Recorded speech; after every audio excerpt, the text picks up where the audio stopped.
Igor Matovič vás vyzval, aby ste sa vzdali hodnostím. Síce ste to už naznačili, že ako sa k tomu staviate, ale predsa len sa pýtam, či tak neurobíte. Je to otázka pre ústavných právnikov, ale ja sa urobím. Odpovednosť politikov je prehltávať. Pozrite, ako sa to vybujnelo.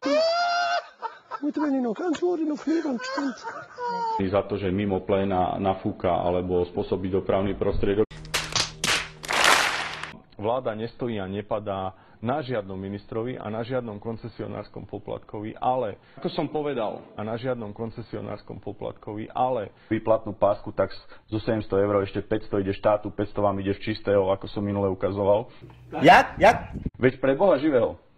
Zo 700 eur ešte 500 ide štátu, 500 vám ide z čistého. Nech sa nehnevá, ale ja hovorím, už čo je veľa, to je málo.